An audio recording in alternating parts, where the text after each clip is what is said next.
ফিরে এলাম বিরতির পর। দেখছেন চারদিকে মুহূর্তে নজর রাখবো যে গুরুত্বপূর্ণ খবরের দিকে। সরকার গঠনের আগে বিপাকে বিজেপি, জোট সঙ্গীদের নানা আবদারে জেরবার নরেন্দ্র মোদী। এক এক দলের এক এক দাবিতে নাজেহাল পরিস্থিতি। সরকার গঠন নিয়ে প্রবল চাপে গেরুয়া ব্রিগেড। বোঝাই যাচ্ছে সরকার গঠন নিয়ে এবার বিপাকে পড়েছে গেরুয়া শিবির। জোট সঙ্গীদের নানা আবদারে জেরবার নরেন্দ্র মোদী। এ বিষয়ে আমরা আরো বিস্তারিত জানবো। নিউজরুম থেকে রয়েছেন আমাদের পলিটিক্যাল এডিটর আশিস চট্টোপাধ্যায়, আমরা কথা বলবো তার সঙ্গে। আশিস দা, বোঝাই যাচ্ছে যে লোকসভা নির্বাচনের যে ফলাফল তা অবশ্যই স্বস্তি দেয়নি গেরুয়া শিবিরকে। সেই কারণেই এই বিপাকের যে পরিস্থিতির সৃষ্টি হয়েছে, সেক্ষেত্রে কোথায় এগোচ্ছে, ঠিক কোন পথে এগোচ্ছে গেরুয়া শিবির, কি মনে হচ্ছে?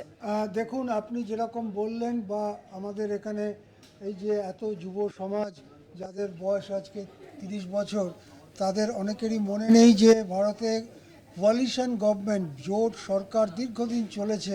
তার কারণ হলো 2014 থেকে 2024 পর্যন্ত জোট সরকার চলেনি কেন্দ্রে। একাই বিজেপি গরিষ্ঠতা পেয়েছিল বলে এই যে দর কষাকষি, মন কষাকষি, ছাড়া ধরা, এই ব্যাপারটা আমরা দেখতে পাইনি। কিন্তু এবারে ভারতীয় জনতা বিজেপিকে ডানা ছেঁটে দিয়েছে। তাদের আসন সংখ্যা 240-এ আটকে দিয়ে, অর্থাৎ গরিষ্ঠতার কম করে দিয়ে তাদেরকে এমন একটা পরিস্থিতির সৃষ্টি করে দিয়েছে যাতে তাকে পাঁচমিশালি সরকার চালাতে হবে এবং নির্ভর করতে হবে জোটের ওপরে। পরিস্থিতিটা আরও এইরকম হচ্ছে এই কারণে যে যদি এনডিএ থেকে মোটামুটি 40 জন, এমনকি 35 জন সাংসদও বেরিয়ে গিয়ে বিরুদ্ধে যারা আছে সেই ইন্ডি জোটকে সমর্থন করে, তাহলে কিন্তু সরকার বদলে যেতে পারে।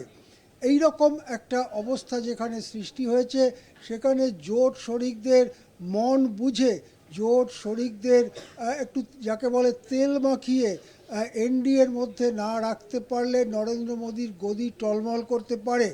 সেই জন্য এই পরিস্থিতিটার আবার সুযোগ নিচ্ছে জোট সঙ্গীরাও।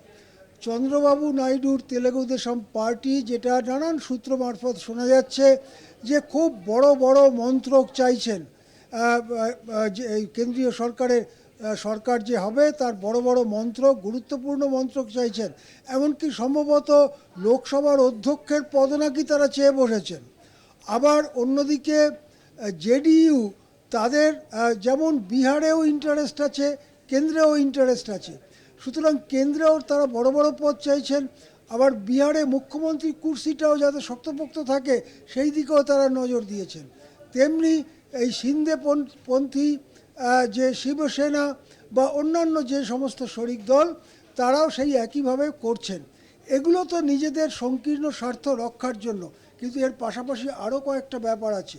বিজেপি যে ইউনিফর্ম সিভিল কোডের কথা বলেছিল, জেডিইউ কি সমর্থন করতে পারবে কি সমর্থন করতে তেলেগু দেশম পার্টি? বিজেপি যে সিএএ এবং এনআরসির কথা বলেছিল, তাকে কি জেডিইউ বা টিডিপির মতো দল, এমনকি সিন্ধেপন্থীরা, তারা সমর্থন করতে পারবে? সুতরাং কেবলমাত্র সংকীর্ণ মন্ত্রকের খেলাই নয়, কতগুলো নীতির প্রশ্ন সামনে চলে আসতে পারে। এটা হয়তো হতে পারে যে সরকার গড়বার আগে জেডিইউ বা টিডিপি বা আরও দু একটি দল তারা শর্ত দিয়েছে ইউনিফর্ম সিভিল কোডে আমরা রাজি নই। এখন দেখতে হবে এই সমস্ত শর্ত এবং স্বার্থ সামলে মোদি কিভাবে শপথ নেন সেই দিকে। আশিস দা, তার পাশাপাশি অগ্নিবীর যে প্রকল্প, তারও পুনর্মূল্যায়নের দাবি তোলা হয়েছে এই জোট সঙ্গীদের পক্ষ থেকে। তাহলে সেই দিকটা কিভাবে ভেবে দেখবে এবার গেরুয়া শিবির, কি মনে হচ্ছে? দেখুন, কতগুলো ইস্যু লোকসভায় বড় হয়ে উঠেছিল, তার মধ্যে অগ্নিবীর রয়েছে, কর্মসংস্থান রয়েছে, মূল্যবৃদ্ধি রয়েছে, এইরকম অনেকগুলো ইস্যু যেগুলো চলতি সামাজিক পরিস্থিতির মধ্যে হয়, অথবা একটা নির্দিষ্ট প্রকল্প যেটা অগ্নিবীর প্রকল্প। অগ্নিবীর প্রকল্প সম্পর্কে ভোটের প্রচার চলাকালীনই রাজনাথ একটু অন্য কিছু বলতে চেয়েছিলেন। তিনি যারা অগ্নিবীর হিসেবে যারা সেনাবাহিনীতে আসছেন, তাদের চাকরি আরেকটু বাড়ানো যায় কিনা, বা তাদের একটা বড় অংশকে স্থায়ী সেনা হিসেবে নেওয়া যায় কিনা, এই ধরনের একটা চিন্তাভাবনার ইঙ্গিত রাজনাথ সিং প্রতিরক্ষামন্ত্রী দিয়েছিলেন। এবং যেহেতু উত্তরপ্রদেশের একটা বড় অংশে, হরিয়ানা, পাঞ্জাব, এইসব জায়গার থেকে বহু মানুষ সেনাবাহিনীতে যুক্ত হন, তাদের যে দাবি, সেই দাবি অনুযায়ী অগ্নিবীর প্রকল্প সম্ভবত পরিবর্তিত হতে চলেছে, এইরকমই নানান সূত্রে খবর মিলছে আমাদের কাছে। হ্যাঁ, একদমই আশিস দা, ধন্যবাদ আপনাকে। আমাদের সঙ্গে ছিলেন নিউজ রুম থেকে আমাদের পলিটিক্যাল এডিটর আশিস চট্টোপাধ্যায়।